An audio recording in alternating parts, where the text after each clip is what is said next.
বাংলাদেশের সীমান্ত উচ্ছেদ করতে চায়, তারা পাকিস্তানের সীমান্ত উচ্ছেদ করতে চায়। আপনাদেরকে জানাতে চাই, আপনারা কেন গায়ে পড়ে নিজেরা সেদে সেদে নাকি একটার হতে চাচ্ছেন? যেই কুকিচিন নারীদেরকে ধর্ষণ করা হয়েছে, তার প্রতিবাদে তার বাবা মা প্রতিবাদ করার কারণে বাবা মাকে হত্যা করা হয়েছে।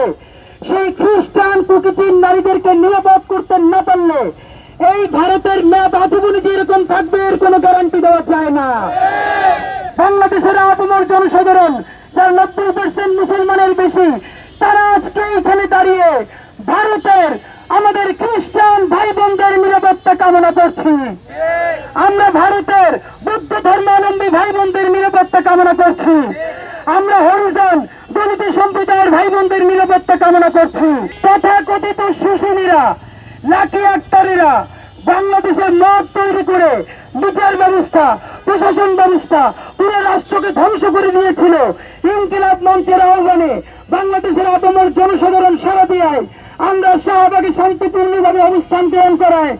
তারা তাদের ইচ্ছা ছিল যমুনা পর্যন্ত গিয়ে হাঙ্গামা বাটিয়ে জাতিসংঘের মহাসচিবকে এই দেশ ধর্ষকের দেশ এমন একটা বার্তা তারা দিতে চেয়েছিল। বাংলাদেশের শান্তিপ্রিয় মানুষ শাহবাগে অবস্থান করার কারণে তারা তাদের সেই মনের আশা পূরণ করতে পারে নাই। এই তথাকথিত শাহবাগের কুশীলবদের মিছিলে অংশগ্রহণ করেন নাই, একাত্মতা পোষণ করেন নাই। তারাও দেখছি এখন সেই নারীবাদীরা এখন তাদের পক্ষে কথা বলছে। আপনাদেরকে জানাতে চাই, আপনারা কেন গায়ে পড়ে নিজেরা সেদে সেদে নাকি একটার হতে চাচ্ছেন?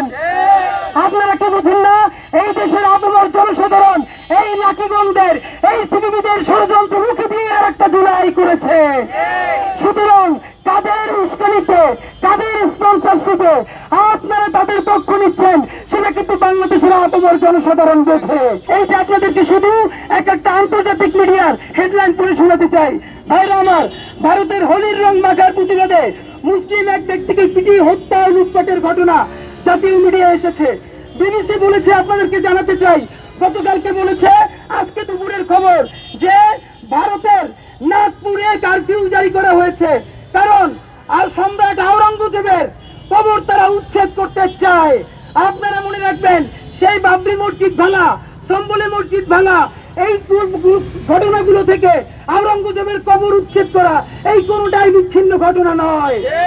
এই উচ্ছেদ করতে করতে তারা একদিন বাংলাদেশের সীমান্ত উচ্ছেদ করতে চায়, তারা শ্রীলঙ্কার সীমান্ত উচ্ছেদ করতে চায়, তারা নেপালের সীমান্ত উচ্ছেদ করতে চায়, তারা পাকিস্তানের সীমান্ত উচ্ছেদ করতে চায়, আশেপাশের সকল প্রতিবেশীদের সীমান্ত উচ্ছেদ করে তারা এইখানে দক্ষিণ এশিয়ায় একটা রাম রাজত্ব প্রতিষ্ঠা করতে চায়। বন্ধুরা আমার, আপনারা জানেন, দেখেন মিডিয়া কিভাবে ফ্রেমিং করে। বিবিসি বলেছে, গতকালকে যে কারফিউ জারি করা হয়েছে নাগপুরে, যেখানে কি হয়েছে, এই সম্রাট আওরঙ্গজেবের কবরকে উচ্ছেদ করা নিয়ে তারা সম্রাট আওরঙ্গজেবের ছবি পুড়িয়ে দিয়েছে।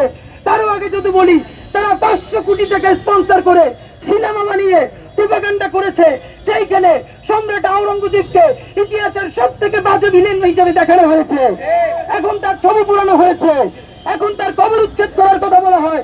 বলতে বলতে সারা ভারত, যেই ভারত গড়েছে, সারা দিল্লির মুসলমানেরা গড়েছে, তারা সারা ভারতকে সাজিয়েছে। এই মুসলমানেরা তাদের প্রত্যেকটা আইডেন্টিটি দ্বারা মুছে দিয়ে এইখানে একটা রাম রাজত্ব প্রতিষ্ঠা করতে চায়।